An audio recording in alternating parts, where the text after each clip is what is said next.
Donc les peuples qui ne suivent pas la révélation sont voués à suivre ces trois choses. Lorsque nous regardons les peuples polythéistes d'aujourd'hui, ou bien lorsque nous étudions la vie du messager d'Allah sallallahu alayhi wa sallam et que nous constatons, nous lisons les exemples sur les polythéistes de l'époque, nous pouvons voir des choses qui nous surprennent et nous dire comment se fait-il qu'ils peuvent croire à une chose pareille, ou bien comment se fait-il qu'ils font une chose pareille dans les actes. Eh bien, à ce moment-là, nous devons directement nous rappeler qu'une personne qui ne suit pas la révélation, qu'un peuple qui ne suit pas la révélation sera voué à suivre ces trois choses.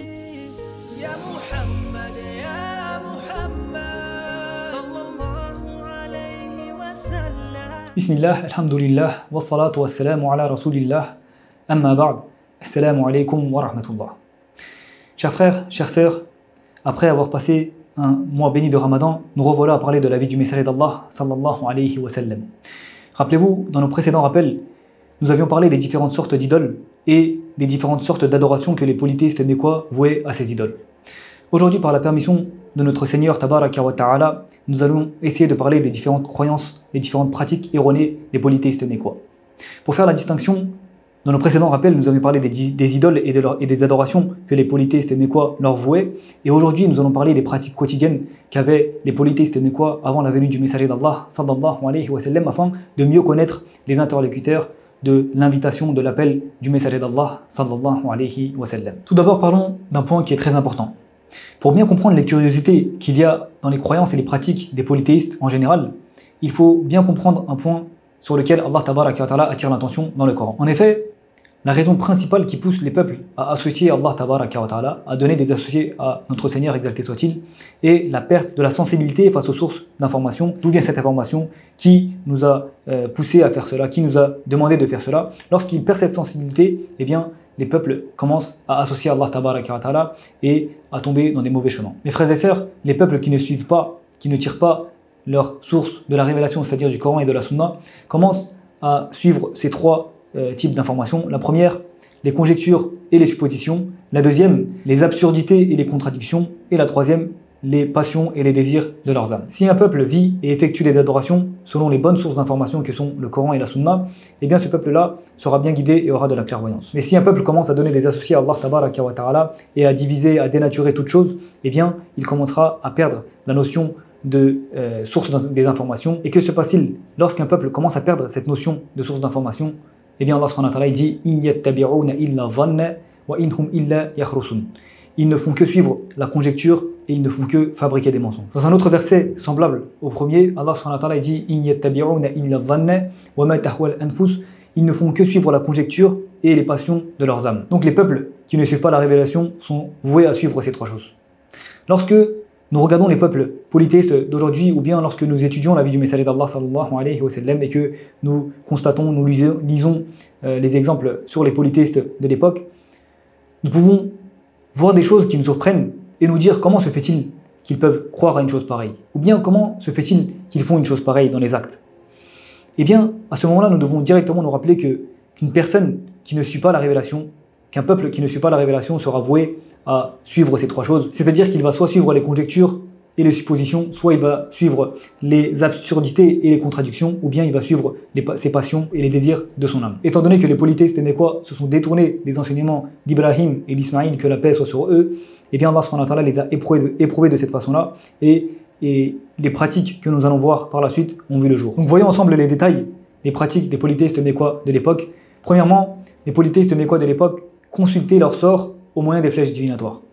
Dans le Coran, Allah subhanahu wa ta'ala dit « Ya ayyuhalladhina amanu innama al-khamru wal-maysiru wal-ansabu wal-azlamu rijsun min amali shaytan fajtanibuhu la'allakum tuflihun » Ô les croyants, le vin, les jeux de hasard, les pierres dressées et les flèches divinatoires ne sont que des abominations, œuvres de Satan. Écartez-vous-en afin que vous réussissiez. Quel est le contexte de ce verset? Eh bien à l'époque il y avait une idole appelée Hubal, dont on avait parlé dans les rappels précédents, et à côté d'elle il y avait trois flèches dans lesquelles il y avait écrit des choses. Premièrement il y avait écrit « je le fais ». Deuxièmement « je ne le fais pas ». Et la troisième flèche, dans la troisième flèche il n'y avait rien écrit, c'est-à-dire que lorsqu'on tombait sur la troisième flèche, on devait recommencer à tirer au sort. Bien sûr, ce tirage au sort est payant, c'est-à-dire qu'il y a un commerce qui tourne autour de cette pratique-là. Et donc, les personnes qui veulent consulter le sort se viennent à côté de cet être inanimé qui est Hubal, cette idole. Ils viennent, ils tirent leur flèche, et si la flèche je le fais sort, eh bien ils font ce qu'ils ont envie d'entreprendre. Si c'est je ne le fais pas, eh bien ils ne le font pas. Et si c'est la troisième flèche, ils repayent, ils recommencent à payer et ils le retirent au sort jusqu'à qu'une des deux autres flèches tombe pour eux. Mes frères et sœurs, est-ce que quelqu'un qui raisonne un petit peu peut faire une chose pareille? Est-ce que quelqu'un peut croire à une chose pareille? C'est-à-dire que vous voulez entreprendre une affaire, vous voulez faire quelque chose, avant de la faire, vous allez consulter un être qui est inanimé, une idole, et vous tirez au sort des flèches, je le fais, je ne le fais pas, ou bien lorsque c'est vide, nous recommençons. Bien sûr, comme j'ai dit, c'est un commerce, il y a des gens qui gagnent de l'argent de cette pratique-là, et donc ils repayent, etc. Est-ce que quelqu'un qui raisonne un peu, est-ce que quelqu'un qui réfléchit un peu peut faire une chose pareille? Bien sûr que non. Mais lorsqu'une personne se détourne de la révélation, lorsqu'une personne se détourne des enseignements d'Allah Tabaraka wa Ta'ala, eh bien, il tombe dans une situation qui est ridicule de cette façon. S'ils avaient suivi la révélation, eh bien, il y avait deux solutions. La première, soit la chose qu'ils voulaient entreprendre est licite, soit elle ne l'est pas. Soit elle est licite, soit elle ne l'est pas. Si elle ne l'est pas, de toute façon, ils ne peuvent pas entreprendre cette affaire-là. Si elle est licite et qu'ils ne sont pas sûrs de leur décision, eh bien, ils ont deux autres solutions. Premièrement, ils vont demander conseil à d'autres musulmans, ils vont demander conseil à d'autres personnes. Deuxièmement, ils vont demander conseil à Allah Tabaraka wa Ta'ala à travers la prière d'al-istikhara, c'est-à-dire qu'ils vont demander, ils vont consulter Allah Tabaraka wa Ta'ala en quelque sorte. Ils ont ces deux alternatives-là. Mais bien sûr, lorsque les gens se détournent de la révélation, eh bien, ils tombent dans une situation qui est dramatique, qui est ridicule, dans laquelle ils vont voir un être inanimé, ils vont consulter un être inanimé et ils vont faire ou ne pas faire une chose en fonction du sort qu'ils tirent à travers les flèches divinatoires. La deuxième pratique étrange des polythéistes mécois est le fait qu'ils se fient aux spéculations des voyants, des devins et des astrologues, à tel point qu'ils suivaient régulièrement le mouvement des étoiles et ils pouvaient dire que la pluie est tombée grâce à telle ou telle étoile ou cette affaire a réussi grâce à telle ou telle étoile. Aujourd'hui, c'est également le cas avec les soi-disant astrologues, les soi-disant devins. Dans chaque pays que nous connaissons, que ce soit en Occident ou en Orient, nous pouvons voir différents exemples de ces escroqueries-là. Il y a même des reportages que je vous invite à regarder, que je vous invite à rechercher et à voir le degré de cette arnaque. Donc il y a des gens qui ouvrent un cabinet avec une salle d'attente et par le moyen de cartes, ils pratiquent cette astrologie, le fait de deviner soi-disant l'avenir des gens. Et donc, vous avez sûrement dû voir dans certains reportages ou vous avez sûrement dû entendre des exemples de cette façon, dans lequel eh bien, la personne a un problème psychologique ou un problème qu'elle veut résoudre, mais lorsqu'elle ne se base pas sur la révélation, eh bien, elle va voir des personnes comme ça et elle va à la salle d'attente. Et généralement, eh bien, une personne qui fait partie du cabinet mais qui ne le montre pas, eh bien, vient à côté d'elle, elle lui demande. Elle fait connaissance, elle connaît son nom, elle connaît sa vie et des fois cette personne-là ouvre son problème, raconte son problème à cette personne-là et bien sûr entre-temps la personne qui est venue le voir va voir le soi-disant devin, c'est-à-dire l'escroc et il lui rapporte toutes ces informations et donc lorsque son tour arrive, il va à côté de la personne et la personne sans qu'il ait encore fait connaissance, eh bien il l'appelle par son prénom, il lui dit les problèmes que la personne a et donc cette personne-là voit sa confiance en ce soi-disant devin augmenter et malheureusement il se détourne encore plus du Coran et de la Sunna. Comme je vous l'ai dit, je vous invite à rechercher, à faire des recherches, que ce soit en France, en Occident ou bien dans les pays orientaux. Vous verrez que ce type d'escroquerie est très très répandu. Donc si nous voulons éviter cela, ces escroqueries, si nous voulons appeler les gens vers la bonne voie, eh bien, il faut les appeler au Coran et à la Sunna. Il faut les inviter à se baser sur les bonnes sources d'information que sont le Coran et la Sunna. Troisième pratique étrange et erronée des polythéistes mécois était le fait de croire au mauvais augure, c'est-à-dire qu'ils effarouchaient un animal ou un oiseau et lorsque cet oiseau, prenez l'exemple de l'oiseau, si l'oiseau va vers la droite, eh bien c'est de bon augure. S'il va vers la gauche, c'est de mauvais augure. Donc, selon la direction que prend l'animal, eh bien, ces personnes-là décidaient de faire ou de ne pas faire ce qu'ils voulaient entreprendre. Également, ils pensaient que certains jours, certains mois, certains lieux étaient soit sacrés, soit étaient maudits. Et en fonction de cela, eh bien, lorsqu'ils croisaient un certain animal un jour, eh bien, ils pensaient que cette journée allait mal se dérouler. Lorsqu'on parle de ces exemples-là, des polythéistes mécois de l'époque, nous pouvons directement faire le lien avec aujourd'hui, avec les populations, les peuples d'aujourd'hui, qui ne se basent pas sur le Coran et la Sunna. Et on voit que beaucoup d'exemples que nous avons cités depuis tout à l'heure sont en quelque sorte également valables aujourd'hui. La personne passe en dessous d'un escabeau, elle dit que cela me porte malheur. La personne fait telle ou telle chose, elle dit qu'aujourd'hui ma journée va mal se dérouler. Il y a également l'exemple du vendredi 13 et d'autres exemples que nous connaissons. Abdallah ibn Mas'ud radiyallahu anhu nous rapporte un hadith du messager d'Allah sallallahu alayhi wa sallam à ce sujet, et il nous dit le mauvais augure est du polythéisme. Le mauvais augure est du polythéisme, et aucun d'entre nous n'en échappe.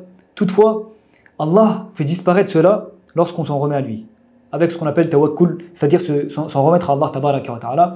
Eh bien, nous voyons de cette parole du messager d'Allah sallallahu alayhi wa sallam que lorsque nous avons ce type de pensée, lorsque Satan nous insuffle ce type de pensée, nous devons nous en remettre à Allah et avoir confiance en notre Seigneur tabaraka wa ta'ala. Quatrièmement, les polythéistes mécois ont tout de même préservé certaines traditions qui venaient d'Ibrahim alayhi salam. Cependant, ils y ont rajouté des innovations, mais parmi celles-là, il avait le fait qu'ils consacraient une grande importance à la maison sacrée, à la Kaaba, qu'ils tournaient autour d'elle, qu'ils faisaient le petit et le grand pèlerinage, qu'ils pratiquaient le rite de la station à Mina ou à Muzdalifa, et bien d'autres encore. Mais comme nous l'avons dit, malheureusement, ils ont rajouté des innovations à ces pratiques qui venaient d'Ibrahim alayhi salam. Rappelez-vous, dans nos précédents rappels, nous avions parlé du rite du pèlerinage, et il disait que ceux qui venaient d'en dehors de la Kaaba, de la Mecque, eh bien, étaient obligés de porter des vêtements, des affaires qui appartenaient à des gens de la Kaaba, ou bien ils devaient faire le premier tour de la Kaaba de façon nue, et c'était encore une fois une innovation qu'ils n'avaient tirée d'aucune source d'Ibrahim alayhi salam ou bien d'Allah tabaraka wa ta'ala, et malheureusement ils sont tombés encore une fois dans une situation dramatique et ils se sont détournés de la révélation. Cinquième et dernier exemple des différentes pratiques des polythéistes mécois avant la venue du messager d'Allah sallallahu alayhi wa sallam, c'est le fait que ces polythéistes-là pensaient que lorsqu'ils étaient en état de sacralisation en vue de la période du pèlerinage, eh bien ils n'entraient pas par l'entrée principale, par la porte principale de leur maison, mais ils entraient par une porte qu'ils avaient conçue pour cela, par l'arrière de leur maison, et ils disaient que cela était de la piété. Et Allah tabaraka wa ta'ala a répondu à cette fausse croyance de cette façon. Il a dit « Et ce n'est pas un acte de bienfaisance que de rentrer chez vous par l'arrière de vos maisons, mais la piété consiste à craindre Allah tabaraka wa ta'ala. Entrez donc dans les maisons par leur porte principale, par leur porte, et craignez Allah afin que vous réussissiez. » Donc, après avoir cité ce dernier exemple, nous pouvons voir que la situation religieuse des polythéistes mécois d'avant la venue du messager d'Allah sallallahu alayhi wa sallam était catastrophique. C'est-à-dire qu'ils suivaient différentes idoles. Cela pouvait être un arbre, une statue, et même des fois, comme nous l'avons vu, un tas de sable qu'ils avaient mouillé, trempé avec un peu de liquide, et dont ils faisaient le pèlerinage autour de ce tas de sable. Il y avait également les différentes adorations qu'ils vouaient à ces différentes idoles. Cela pouvait être le fait de se prosterner ou bien d'invoquer d'autres qu'Allah tabaraka wa ta'ala. Et aujourd'hui, comme nous l'avons vu qu'en dehors de cela, il y avait également des superstitions, des fausses pratiques et des fausses croyances qu'ils avaient au quotidien. Donc, nous voyons que la situation religieuse des polythéistes mécois avant la venue du messager d'Allah sallallahu alayhi wa sallam était catastrophique du fait de la perte de la source de la révélation, c'est-à-dire qu'ils ne suivaient pas les enseignements d'Allah tabaraka wa ta'ala. Et Inch'Allah, dans la suite de nos rappels, nous allons voir l'aspect sociologique, l'aspect économique et différents aspects de la population qui était au Hijaz, à la Mecque, avant la venue du messager d'Allah sallallahu alayhi wa sallam. Qu'Allah subhanahu wa ta'ala nous permette de nous baser sur les bonnes sources de révélation que sont le Coran et la Sunna, qui nous permettent de renier toutes ces adorations, ces fausses croyances et pratiques, et de nous tourner seulement vers Allah tabaraka wa ta'ala, de suivre l'exemple du messager d'Allah sallallahu alayhi wa sallam. Subhanakallahumma wa bihamdik, ashhadu an la ilaha illa ant, astaghfiruka wa atubu ilayk. Assalamu alaykum wa rahmatullahi wa barakatuh.